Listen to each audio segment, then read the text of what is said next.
welcome to Tommy Talks TV, the place to be to build great love relationships. I'd like to start by saying a very big thank you for all your likes and your comments and your shares on Facebook, on Twitter, and on YouTube. I really appreciate it because you're helping us spread the message further faster. So thank you very much for that. Now today I'm going to be taking one of your questions, and it goes like this. My husband always seems to want sex more frequently than I do. It makes me feel guilty that I'm not matching up to his desires. Am I normal? Now, that's a very good question indeed, and I think you're probably echoing the view of many women out there that are listening to me today. Are you normal? You are perfectly normal. Now, it's just one of those things about marriage that it is very rare that the husband and the wife match each other perfectly when it comes to sexual desires and expression of sexual desires.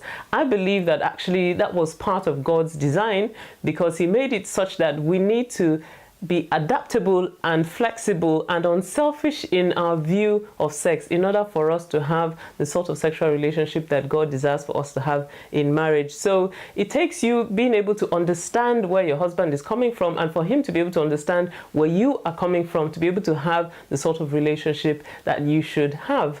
Overwhelmingly, you find that the majority, not all, but the majority of men tend to have a stronger sexual drive than their wives do.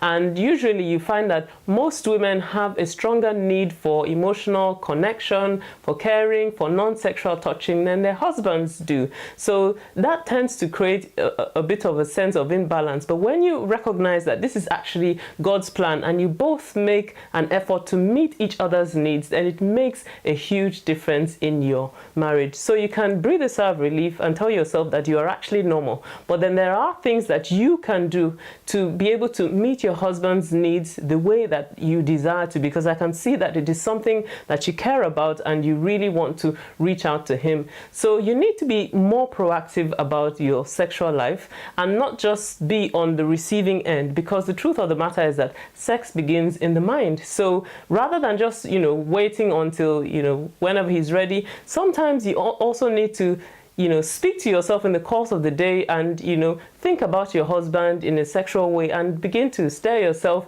up in preparation for meeting your husband later on in the day, So it all depends on how you're thinking. And you also need to remember that it's quite clear from scripture that once you get married, your body no longer belongs to you, his body no longer belongs to him. So you've made up your mind that what you're going to do is to use your body to be a blessing to him and to serve him. Obviously, it's not for abuse, but it's for you to be a blessing to him. So if you view it from that perspective, it makes things a whole lot better, and so much easier. Well, I hope this has helped you. If this has helped you, then please leave me a message on Facebook or Twitter. And if you've got a question that you would like me to answer, then head on over to tommytalks.com/ask and I'll answer your question next time. See you next time. Bye-bye.